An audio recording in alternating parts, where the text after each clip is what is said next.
دوستان عزیز سلام علیکم. یک لحظه این نوار رو تماشا میکنیم. در این نوار گفته می شود که پیشوای ملت محترم امام شریفی رحمانوف در شهر خیتای با دانشجویان توجیک چگونه سخنهای خوب و گرم و جوشان کرد. زنده باد دوستی، زنده باد پیشوای ملت.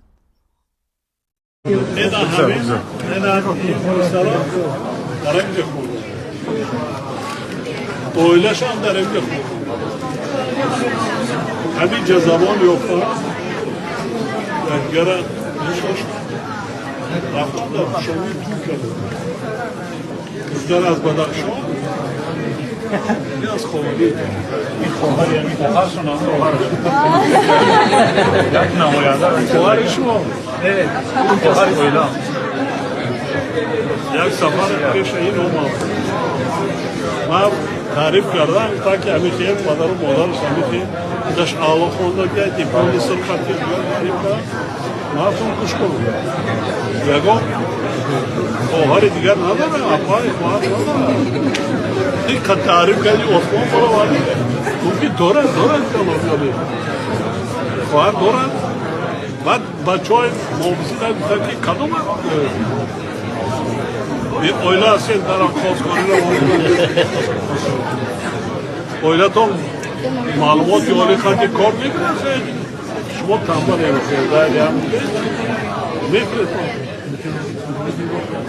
kas kutan ki alakay keş tavuru kadar ban kar ban da bilin ham khonda ham oyla şon khonda ham oyla şon مساوات معلم کار کردن بدون نیست ولی هم خودش اینا شبان درست همه چی میشه همه چی فکری نکنی او دارم من ندارم فکر نکنی که او باید همش میشه اگر انسان همین سطحی کسی بلند داشته باشه معرفتی بلند داشته باشه هنر داشته باشه در یکان دولت دیدیم ولی نمیپرسند ملت چیز اگر چیزا قبول با چی میگیرن اینترنت نمیپرسند کی از کدام ملت میشه چی هستی رای کردیم قبول میکنن کار کردن زندگی تا میبینید یکی تاجیک بودن فراموش کردن افتخار کردن تاجیک‌ها کی هستن؟ مردم آریای تبار مردمی که تاریخ بیش از 6000 سال دارن نوروز تاریخش بیش 6000 فراموش کردن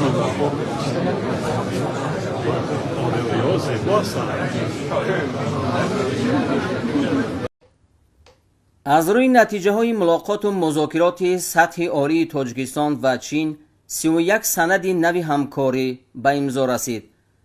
رهبران دولت ها محترم امام علی رحمان و محترم سی جین پین زیر اظهارات مشترک جمهوری تاجیکستان و جمهوری مردمی چین راجع به تعمیق همکاری همه‌جانبه و شراکت استراتژی در دوران نو و عهدنامه عاید به همجواری نیکو ابدی دوستی و همکاری میان جمهوری تاجیکستان و جمهوری مردمی چین امضا گذاشتند. طور ذکر گردید شعار اساسی این سند چنین است: دوستی ابداً، دشمنی هیچگاه.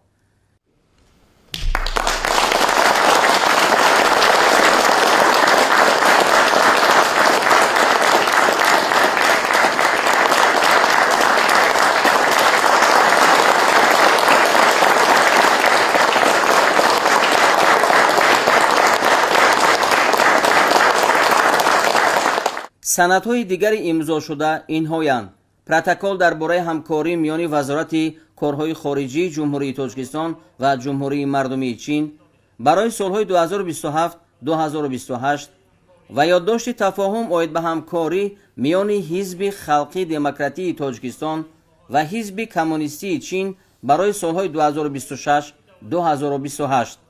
یادداشت تفاهم اوید به تأسیس مرکز مشترک همکاری در تطبیق ذهن صنعی چین، تاجیکستان و نامه‌های تبادلی میان حکومت جمهوری تاجیکستان و حکومت جمهوری مردمی چین اوید به لایحه رسانیدن کمک تکنیکی.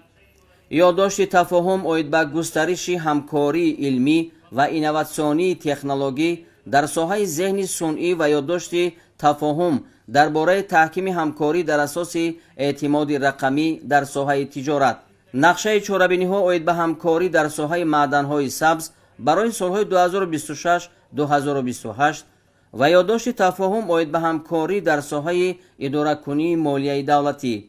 یادداشت تفاهم اوید به همکاری در ساحه صادرات و یادداشت تفاهم اوید به تطبیق مشترک نقشه همکاری در ساحه رشد ذخیره‌های انسانی برای سال‌های 2026. نامه‌های تبادلی میان حکومت جمهوری تاجیکستان و حکومت جمهوری مردمی چین اوید به لایحه گذرانیدن اساسناک‌کنی تکنیکی و اقتصادی، تجدید انفراستراکچور گذرگاه سرحدی کلمه و خریطه‌های راه اوید به همکاری علمی و تکنیکی در ساحه مترولوژی برای سال‌های 2026-2031 و سازشنامه درباره تأسیس شورای کاری. در رفت سفر دولتی پرزیدنت کشور محترم امامعلی رحمان به جمهوری مردمی چین همچنین 15 سند دیگر همکاری در ساحه‌های اجرا، تبادل بشردوستانه، ساختمان، صادرات و واردات گوشت پرنده، صادرات میوه‌های تر و تازه به چین،